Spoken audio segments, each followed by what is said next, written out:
Après avoir vu très longuement les règles concernant le contrat de droit commun, bien que, je précise, les clauses facultatives peuvent aussi se trouver dans un CDD, mais enfin bon, c'est plus rare, voyons dans une section 3 justement la particularité des contrats précaires. Section 3, les contrats précaires. Alors, les contrats précaires peuvent être associés, comme je vous l'ai expliqué dès le début, à la catégorie des contrats atypiques. Je me répète, le contrat de droit commun est le CDI à temps plein, et les contrats atypiques sont tout ce qui n'est pas le CDI à temps plein. Dans les contrats atypiques, on peut trouver le CDI à temps partiel, qui nécessite un écrit, le contrat d'apprentissage, et particulièrement, pour ce que nous allons voir maintenant, les contrats dits précaires. D'après le législateur, les contrats précaires ne sont qu'au nombre de 2. Les CDD, contrats à durée déterminée, et les CTT, contrats de travail temporaire, que vous connaissez plus sous le vocable de intérim. Ce qui est important de comprendre, c'est qu'il ne faut pas confondre la précarité avec les contrats précaires. Si je dois reprendre un exemple que nous avons vu il y a peu, une personne qui se trouve dans une période d'essai de 4 mois renouvelable une fois, peut être dans une situation de précarité. Mais elle n'a pas un contrat précaire, elle a un CDI à temps plein. Donc, la précarité, c'est un mot qui est employé par les médias, les situations précaires, les travailleurs précaires. Un travailleur précaire, c'est par exemple quelqu'un qui est au niveau du SMIC. C'est un travailleur précaire parce que compte tenu du coût de la vie aujourd'hui, et si on prend la région parisienne, c'est très difficile de vivre dans ces conditions. Je ne vais donc, je le précise, ne vous parler que de la législation relative au CDD et au CTT. Cette législation, ce qui est particulier, c'est qu'elle a toujours suivi les fluctuations des politiques gouvernementales. Je n'aime pas tellement, évidemment, vous parler de politique, ce n'est pas mon propos, mais je vais essayer de simplifier. Quand c'est la gauche, entre guillemets, qui est au pouvoir, eh bien, on va considérer que les contrats précaires, c'est pas bien. La norme, c'est le CDI à temps plein, tout le monde doit avoir un CDI à temps plein. Ce qui veut donc dire qu'on va essayer de restreindre l'application des contrats précaires. En revanche, quand c'est la droite qui est au pouvoir, on va se dire, eh bien, il faut que l'entreprise évolue et qu'elle puisse trouver de la main-d'œuvre là où elle en a besoin. On va donc avoir une politique un peu plus souple vis-à-vis des contrats précaires. Or, la réglementation qui est toujours applicable aujourd'hui a été prise suite à un accord national interprofessionnel du 24 mars 1990 qui a donné la loi du 12 juillet 1990. En 1990, le 12 juillet, c'est la gauche qui est au pouvoir. Notre législation relative aux contrats précaires est donc une législation restrictive. Cette loi de 90 a subi quelques petites modifications, mais qui sont notables et dont je vous parlerai au fur et à mesure. Mais il faut bien que vous compreniez que, de toute manière, la législation sur les contrats précaires est tellement restrictive que c'est peut-être l'une de celles qui est les plus contournées par les entreprises, soit par méconnaissance, soit de manière volontaire. On voudrait que tout le monde ait un contrat de travail à durée indéterminée à temps plein. Est-ce toujours possible?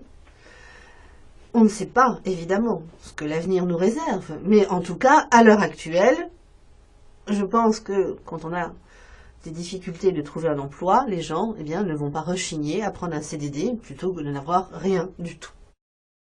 Juste pour finir avec cette petite introduction, notez qu'il existe une directive du 28 juin 1999 qui est relative donc au contrat à durée déterminée et qui nous donne un cadre communautaire que nous devons suivre.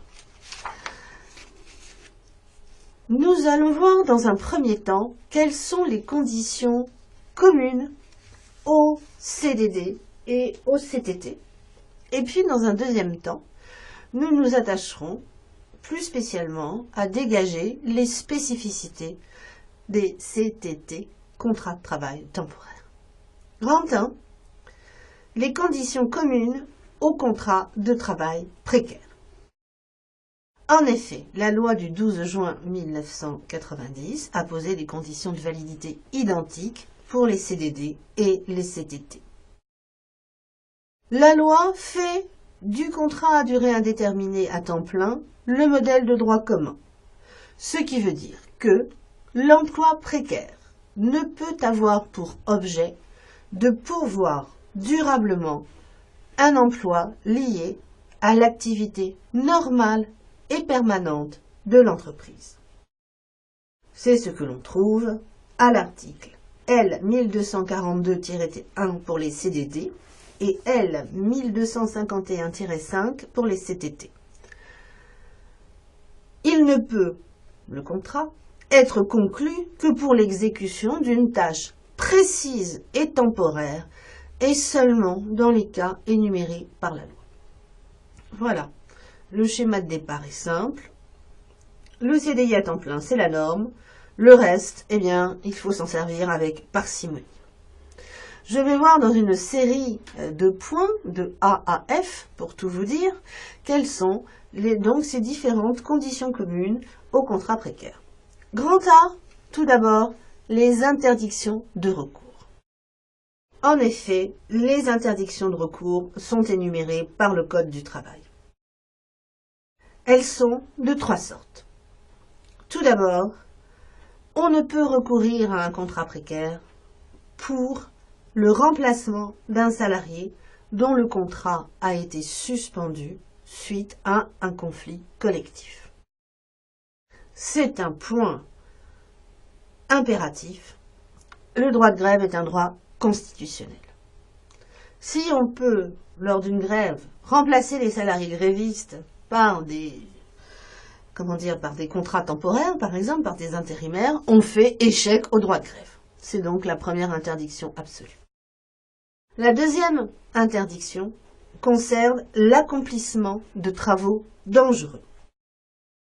Alors, il ne s'agit pas de travaux dangereux de base, j'allais dire, comme je cite souvent le bâtiment, mais il y a une liste qui prévoit l'interdiction concernant l'ensemble des travaux qui vont exposer des salariés à des agents chimiques dangereux comme l'amiante, les poussières de silice, etc., etc. Enfin, la troisième interdiction concerne le fait de pourvoir un poste ayant fait l'objet, dans les 6 mois qui précèdent, d'un licenciement économique lorsque l'employeur invoque un accroissement temporaire d'activité. Donc, l'idée là est de se dire, si un employeur a licencié pour motif économique, c'est qu'il a des difficultés économiques. Si c'est pour quelques mois plus tard embaucher quelqu'un en CDD ou en CTT, c'est que peut-être il n'y avait pas vraiment de difficultés économiques. Vous voyez, les interdictions de recours sont fermes. Il en va de même pour les cas de recours. Grand B, cas de recours. Là encore, ils sont strictement prévus par le Code du travail. Je ne vous donnerai pas systématiquement les articles du Code renvoyant au CDD, au CTT, vous pourrez les trouver. Mais vous allez voir que je vais synthétiser ces cas de recours en 4 points. Premier point, un point très fréquent, le remplacement d'un salarié absent. Le remplacement d'un salarié absent, c'est un outil de gestion de l'entreprise, un instrument de flexibilité qui va permettre de combler les absences pour maladie, pour congé de maternité. Cela peut aussi être le cas dans l'attente du départ définitif d'un salarié avant la suppression de son poste, ou dans l'attente de l'arrivée d'un salarié qui ne peut pas se dégager tout de suite de son ancien emploi parce que, par exemple, il a une clause de non-concurrence. Ce qui veut dire que le remplacement d'un salarié absent, c'est un motif très fréquent de recours. Il est toutefois interdit de conclure un emploi précaire pour assurer de façon générale le remplacement de l'ensemble du personnel absent se trouvant en congé annuel ou maladie. Cela veut dire que vous ne pouvez pas avoir quelqu'un en CDD en permanence, là, qui serait prêt à boucher les trous. Oh bah tiens, celui-là, il est malade 2 jours, alors tu vas là, etc., etc. Ça, c'est impossible. Le deuxième cas de recours est là aussi assez fréquent. Il s'agit de l'accroissement temporaire de l'activité de l'entreprise ou l'accomplissement d'une tâche occasionnelle précisément définie et durable. Alors évidemment, on peut penser à plein de choses et c'est très fréquent. Des commandes exceptionnelles, la gestion de l'afflux des fêtes de fin d'année, les soldes, etc., etc. Là encore, l'accroissement temporaire d'activité, c'est un outil flexible pour l'employeur qui n'est pas obligé d'affecter les salariés recrutés à ce titre à des tâches directement liées à cette hausse d'activité. Troisième grande catégorie, certains d'entre vous sont peut-être concernés ou l'ont été dans leur jeunesse, il s'agit des contrats saisonniers. L'agriculture, les industries agroalimentaires, le tourisme, ça, bon, tout le monde connaît la notion d'activité saisonnière.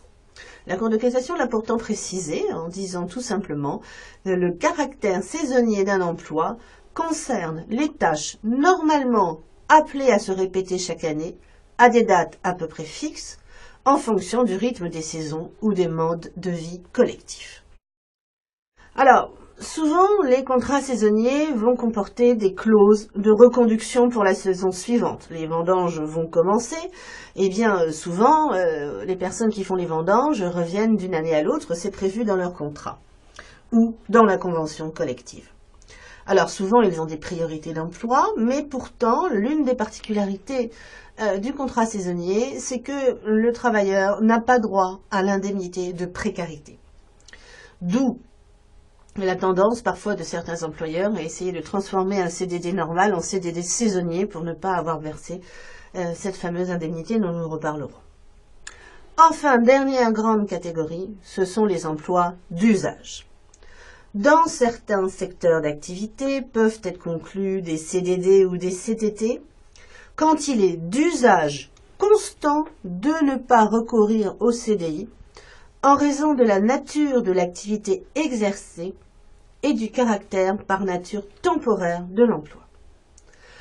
Donc ce sont des domaines qui concernent essentiellement les secteurs du spectacle, de l'hôtellerie, de la restauration, mais aussi, pour ceux qui sont intéressés par la matière, la plupart des sportifs ont des CDD d'usage. Là encore, pour les CDD d'usage, normalement, il n'y a pas de prime de précarité.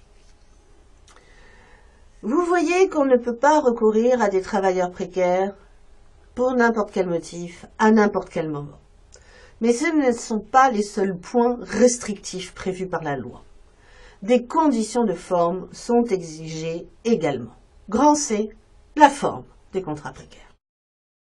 Les CDD et CTT doivent être rédigés par écrit et mentionner l'objet justifiant que l'entreprise y a recours. De même, ils doivent être transmis au plus tard aux salariés dans les 2 jours suivant l'embauche. Écrit nécessaire. Que se passe-t-il quand il n'y en a pas? Le législateur a inventé une règle intéressante, une sanction particulière. À défaut d'écrit, les contrats sont réputés conclus pour une durée indéterminée. Le salarié doit aller devant le conseil des prud'hommes, directement devant le bureau de jugement, afin de demander la requalification de son CDD ou de son CTT en CDI. Là encore, évidemment, il ne va pas devenir salarié en CDI de l'entreprise en question. Ce qu'il souhaite, c'est obtenir la requalification en CDI, de manière à dire que la rupture de son contrat précaire était en fait un licenciement sans cause réelle et sérieuse, avec les dommages-intérêts qui vont avec. L'écrit est donc exigé et en plus la jurisprudence estime que certaines mentions sont indispensables. Et si ces mentions ne figurent pas, eh bien là encore, la requalification pourra être possible. De quelle mention s'agit-il? Eh bien, il s'agit par exemple du nom et de la qualification du salarié qui est remplacé en cas de remplacement d'un salarié absent. Il faut aussi préciser de manière impérative le motif précis, la raison pour laquelle on a recours à ce salarié précaire.